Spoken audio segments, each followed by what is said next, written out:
We're here talking about our upcoming vacation because one thing that we've realized is that it is so stressful for a lot of people when they're trying to eat healthy and do vacation or even do summer because there's so much temptation.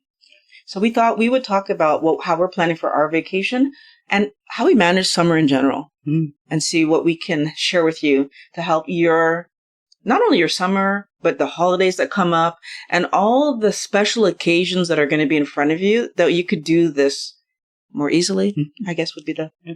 I had this idea because the trip is coming in 2 weeks and a half, 3 weeks at most. And we haven't even discussed about it. How are we going to do it? It's an all-inclusive 1 week in Mexico. And actually, are you stressed about Not at all. But I feel like we haven't talked about it because we know what we're going to do. But I feel like that's why we need to talk about it. We've been doing this for so long. We know what we're going to do, but maybe you're new and you don't know what you're going to do. And so for us to share some stuff. So all inclusive. All inclusive. The first thing come to mind is the food is included. So you have access to buffet. You have access to a few restaurants. And you have also access to alcohol, like all you can drink, basically an all you can eat, all you can drink situation. So if you didn't think through that, like you might overindulge in food and alcohol. So let's start with the buffet. Like, what would be your tips for all you can eat buffet? My tip for the all you can eat buffet, I think, is exactly the same tip that I give you for your supper. I feel like you should be focused on the meat that you're going to be eating. So the meat, the fish, the eggs, depending on what meal it is, like what is the mainstay of your plate? And then putting whatever veg is going to be on your plate, understanding that is there for fun. But I think the next step is what I put on my plate and how I eat it. Eating the protein before you eat the veg. So I know people go back and forth. In my mind, no matter when I have veg on my plate, it's finish the meat before the veg is finished. That way, if anything gets left behind, it's the veg. So 25% of your plate, carbs, 25 meat, half of it, vegetables and fruits, not good. You know what's funny to me? That's that my plate thing, right? I think what's funny to me is that when they say, 25% of your plate meat, I think is what it is. And then a quarter of it, some kind of veg or something. And then the other part of it, salad, right? Is that how it goes? What they're not really saying out loud, but becomes obvious when you stop and think about it. 25% of your plate is meat. The rest is vegetation. And at the end of the day, it doesn't matter what vegetation you put there. Yeah. But funny story, 12 years ago, I went to Cuba. And obviously 10 years ago, we're not keto, not even low carb. So it was full pasta and rice and everything. And I went there a little bit worried that I would overeat. But I went with a strategy. So my strategy was focus on vegetables and meat. The only fruit that actually I ate over there, and they didn't have it every day, was mango. So the mango there was very good. So funny enough, the whole week, I had the feeling of eating like a pig. It was I was sure that I would came back to Montreal weighing 10 pounds and an additional 10 pounds. The whole week you felt like you overate? Because my plate was full, but my strategy was half the plate with vegetables, with salad, a little bit of meat, almost no carbs. I didn't care much about the carbs even at the time. So rice, and I think the rice was not almost good. No starches. So almost no starches, yeah. Okay. And dessert were meh. And I came back actually and lost 6 or 7 pounds just by eating properly away from the standard American diet. But also you said no to dessert. No to dessert, okay. And no to sweet. And I was not drinking all the sweet cocktails over there, and stuff like that. So it's possible. To me, the buffet situation, I feel it's the easiest to do on keto, even though people maybe won't agree. But to me, having a choice of meat and maybe put a little bit of salad with if you have access to oil and vinegar dressing, not a low fat something, obviously. But to me, the buffet is the perfect situation to do keto. I definitely agree. I think that buffet but basically, if there's meat available, Wellness Warrior, you should be fine. Yeah. Because if you go somewhere So we're going out of, like, we're not going to be in Montreal, right? We're going away. We're going to an all-inclusive on an island. I don't know your fruits and vegetables. So the thing that I want you to think about is that if you go away and you don't know the fruits and vegetables, you know the meat, right? And even if you don't know the meat specifically, you kind of know the good news. There's no carbs in meat. Yeah. So if you just decided, I'm on vacation, I'm going to do carnivore, you're still going to be fine. I think it's the easiest scenario. If there's meat available, you are fine. And if the vegetable part of the buffet is well, like, garnished, focus on the lettuce. Like, leave out, if you're not in Leafy a mood greens, to track, just focus on leafy greens. Leave out the cucumber, tomatoes, what else? Like the peppers, Onions. maybe onions, especially onions. Peppers. I'm trying to think. What's the carrots and potatoes? Yeah, of course. Like if we leave away the higher glycemic vegetables and we really focus on the leafy greens and you're right. You probably wouldn't even need to track. But I mean, if you can, why not? But you probably wouldn't need to. I think so mindset. Why don't we want to track when we're on vacation? Can we start there? Now, it's harder because I don't have a scale, right? So that's going to make it a little bit more challenging. Although I know some women have pointed me towards these really small scales that you can actually fit in your purse and they're battery operated. Fit in your bathing suit? I mean? I haven't gotten one yet because I usually am home, but I might get one for the trip. And the nice thing about it is that if I can just quickly just put my scale down, and while I'm adding things, I can kind of get a picture of how much is in there. Why wouldn't I? So here's the thing. Why don't we? Right? We're giving ourselves leeway. We're giving ourselves, I couldn't tell, so I couldn't keep track. And then if I give myself that leeway, what am I more likely to do? I'm actually more likely to let myself overeat. Indeed. Breakfast. Usually those buffets have breakfast-specific food items. Focus on eggs.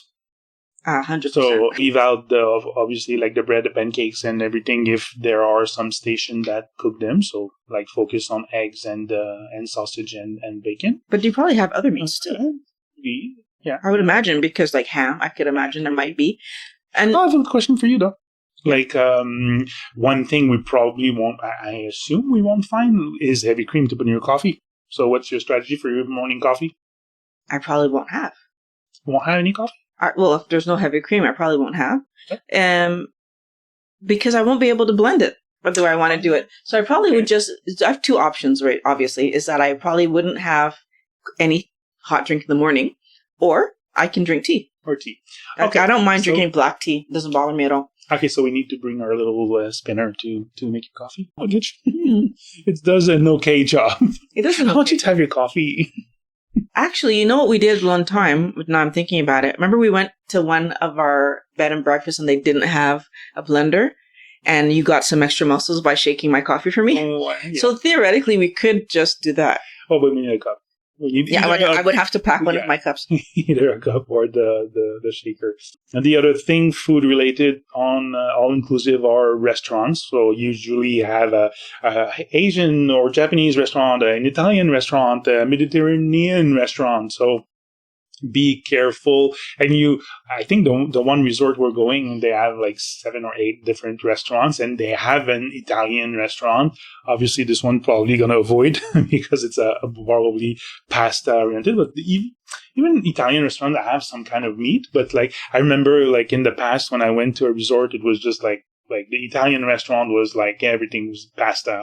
Pasta. So pasta. So check the menu before you go with the family to make sure that you have something you can eat. Now, it's interesting you said before you go with the family. What happens if you're traveling with friends? What happens if you're traveling with people who are not as used to you eating differently? What do? We what? We split. We split? They go to their restaurant and we go to our restaurant. Obviously, that's an option, right? Like, so for example, if we were going on vacation with another couple and they wanted to do pasta and they wanted to do the Italian, that night we could have a date and they could have their date and it's fine. But like, what if it's a bunch of friends and like you're the only person in the group who's not eating like that? So the interesting thing is, I would encourage you to have conversations before you go. because there's lots of options here. But it might be difficult. So I'm just trying to envision myself in that scenario. If I was the only one of the girlfriends who is eating this way, and then like everybody wants pizza or everybody wants pasta, what am I going to do? Now, I'm going to still believe that theoretically at a restaurant, they might have another option because like they might have a meat option of some sort, which I theoretically could have.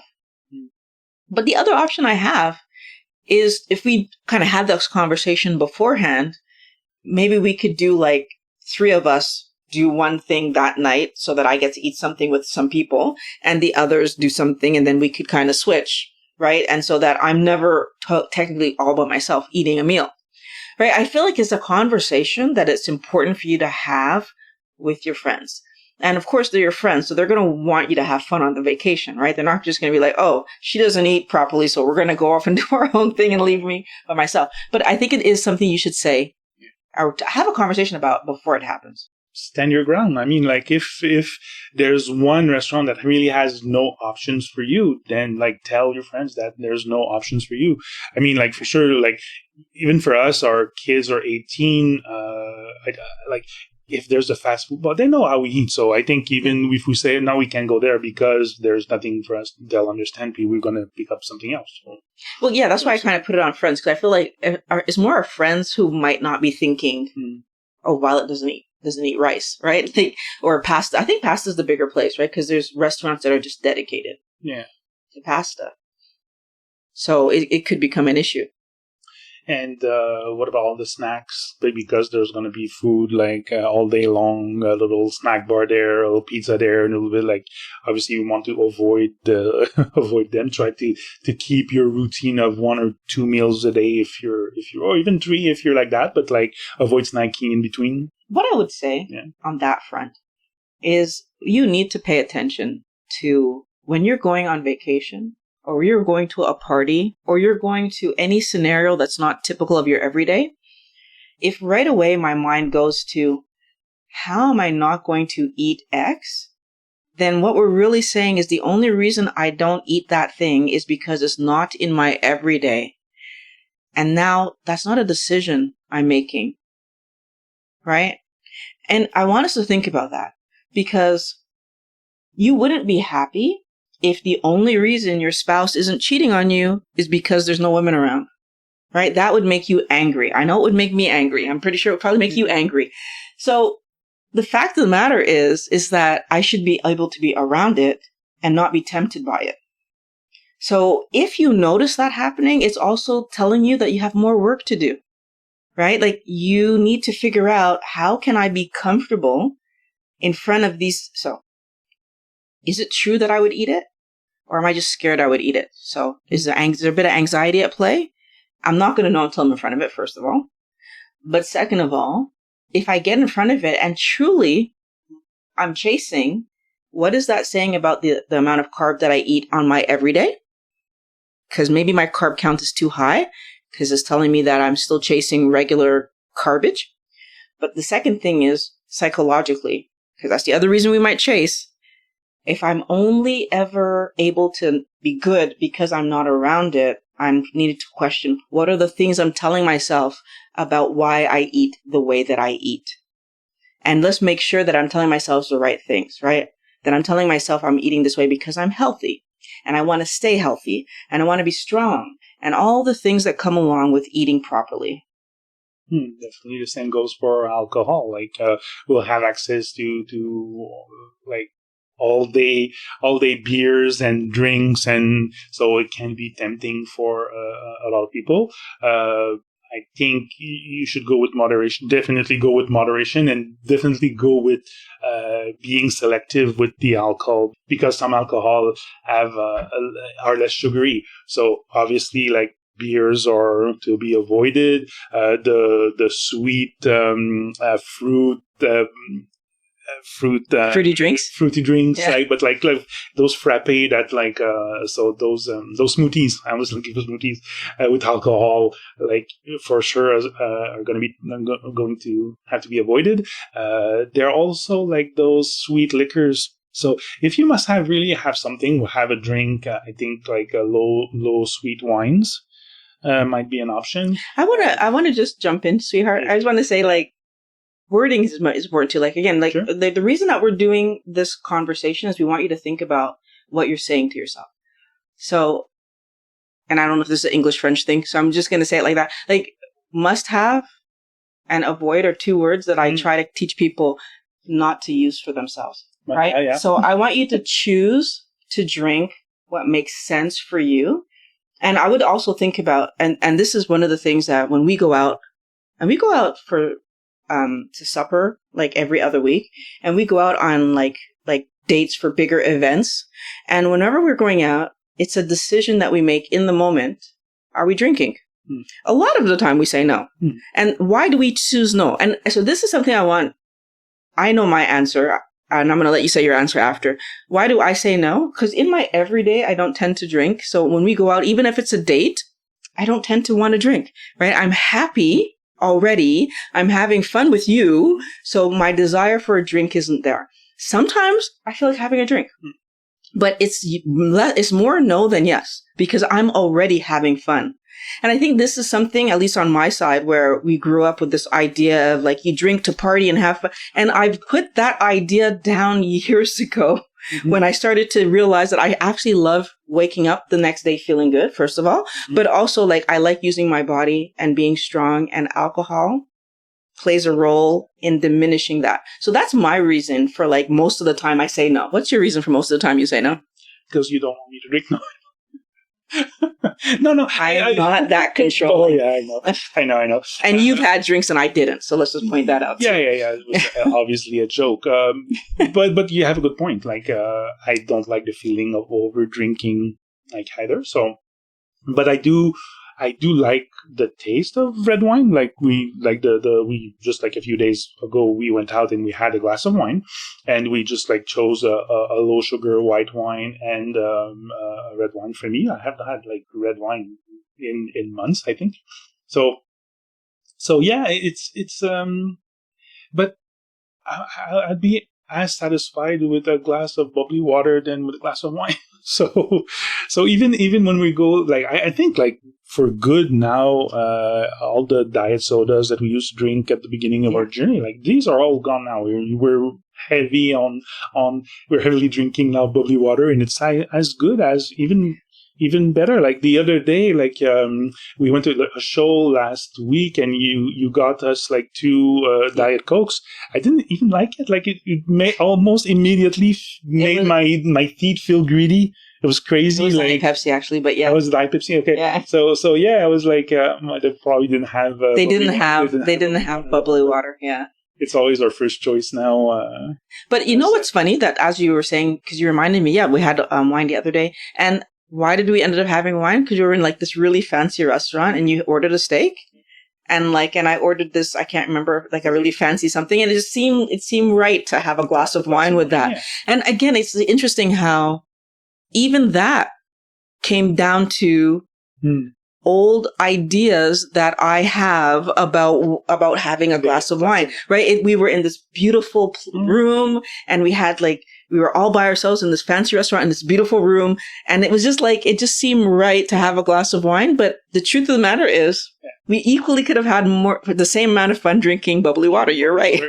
But and the thing, we didn't order a bottle. Like it was just one glass. Yes, one glass, so yeah. One glass each was like... I don't think we could have managed the bottle. I mean, we haven't drank in how long? But like, I think, and again, that's part of it too, is like knowing ourselves, right? Like there's no way we could have managed the bottle. That would have been too much. I feel like we are getting better at like doing what makes sense for our health rather than doing what society says. And we're encouraging you to do the same. Do what's better for your health rather than trying to do what looks right or try to do what Joe's going to approve of. Like if you don't approve of it, you don't approve of it. Yeah. And I think for me, I'm happy that we did what made sense for us. What about those gym buffs that are like, I'm going on vacation. I'm not going to be able to work out and move. And I wish I could talk to that more because I'm not a gym buff, but I like to ride my devices. I like to climb. So we have our things that we do. not as regular as we'd like to. We're getting better at that, by the way. I think last week I rode every day except one. So I'm getting better. But what I'm going to say is maybe what we could do is make sure that on your vacation you do something that allows you to feel good. So like I know for us, we were trying to see like what kind of excursions we might be able to do. We're going to have the pool, obviously. So swimming is not something that I love doing, but I'll do it if it's the only option I have. But there's always the walking on the beach. The resort we're going to have, it could be a criteria of you choose the place you're going to choose. Like the resort, like we're going to have a gym. Does it? Yeah, it does. But like, am I going to bring my gym clothes? And I don't think so. Like, you can always play volleyball on the beach. There's always like sports you can do, boats you can rent and stuff like that. So like, I think it's just a matter of like enjoying your week and be outside and move.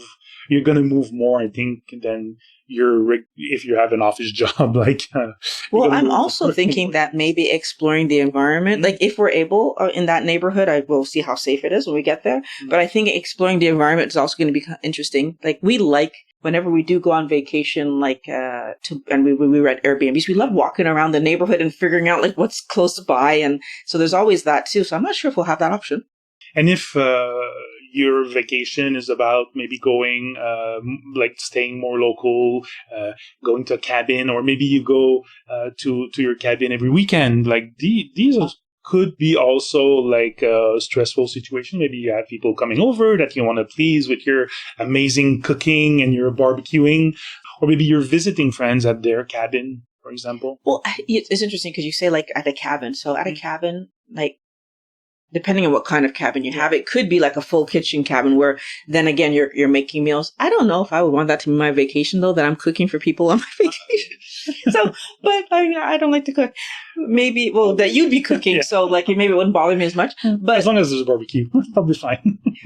But I feel like it's about setting yourself up for success. If I'm the one cooking, 1000%, whatever I'm going to eat is going to be what I want to eat. That's the easy side. It's when you get invited that I think it gets harder. So for myself, already having like the allergies that I had throughout my entire life, people are used to me making requests of like, oh, can you make mine this way? Because I had all of that situation before I went keto. But I think like someone in your situation where you used to eat everything and now all of a sudden it's about making requests, right? Like you need to learn how to make requests. I've been making. But I think in a conversation, like it can fit good. Oh, by the way, what are you planning to cook when we come over? And if like it fits your lifestyle, then fine. Otherwise, like you can maybe, of course, like if that friend is planning to make spaghettis, okay, then you might be in a more difficult situation and have to make requests. But like if there's a meat and veggies and stuff like that, like you can take stuff and leave stuff too. Right. And I feel like this is the thing, right? It's like if I'm the only guest, so if it's like, for example, our friends are inviting us and it's 4 people and we're the only guests, then spaghettis on the menu is not going to work for us, right? And we would need to be vocal about that. Yeah. Versus if it's a party and they're serving spaghetti because that's easy, go for it. I'm going to eat before I get there, right? And that's the easy, simple answer. So I think sometimes it's also finding out what's the story, right? How many people are coming? And then you can kind of take your decision. Like if you're one of 30, doesn't matter, right? They can cook. I'm going to eat before I get there, whatever. But if it's like, we're 50%. Yeah. Then it's harder to do that. Definitely. As for barbecuing, I feel like those summer situations, the barbecue is my best friend. And during summer, like to help me stay on track, because even when you guys come over for supper, you and your daughter, I always cook for so much more people, but like I do buy a bunch of meat, like put it on the barbecue, and I already have my meat cooked for the whole week. So that's a very easy situation. Yeah. I feel like that's great to segue into. And I know this is about like managing difficult situations in the summer. However, what about all the wellness warriors who are single and like, it's so easy to do fast food. It's so easy to do frozen foods. And then when we start eating healthy, all of a sudden you're faced with this like, oh my gosh, I have to cook every day. But you don't. You can pre-cook your stuff. And so in the summer, I do think the barbecue makes things so much different because, yeah, you can pre-cook like, a few steaks or pork chops or whatever it is that you eat, and then just reheat them with whatever side you decide to have. And I think we don't think about the benefits of batch cooking, I guess you would call it, right? Or yeah. Some neighbor probably think sometimes that I had like, oh, God, he has a party or something. It's just me with my boys, but I have like chicken, I have sausages, I have steaks, I have pork, I have like the barbecue is full of meat, but I just like pre-cook like for a few days in advance, and like it makes like the following suppers very easy to prepare. And it also means that if the following suppers are easy to prepare, that's how we win time to go do our activities, right? Yeah. So like some of the times, like I think about like the easy meals that we have when I'm just adding like either a little bit of veg to some meat that I already have or a little bit of meat to some veg that I'm trying to use. Like it's so much better. Yeah. Yesterday we were out till like 8 and I came in and I just cooked ground pork because it doesn't take long to cook ground pork and add it to some salad that we had. So it's like there's so many ways that you could maximize your time, and that way you get to really enjoy your life, because that's what this is all about. If you prioritize your health, you get to enjoy your life. And it's not just like, yeah, I'm getting time back, but I have my physical like sense of like well-being back. I get my body can do what I want to do back. Like there's so many pluses of being stronger, mental clarity, and healthier. And by making choices, Wellness Warrior. It's choices, right? I want this. I eat this way. I get it. It's like really cool. So vacation? Are you scared? Not at all. I'm looking forward to it even. Not even the slightest hesitation. When you told me this was a topic, I was like, wow, okay, it's interesting but that's why I'm happy that you bring me these topics, because I don't think about these things. And we don't and you won't. So that's the cool thing too. Eventually you won't, because you'll be so solid in what you're doing. You just do it, right? Like we don't think about walking. We just get up and do it, right? And as you get solid in all the healthy things you do it. Definitely. So what video do you think they should click on next? I think the party pooper one could be a really good video. Okay, so click on the video right there and we'll meet you over there.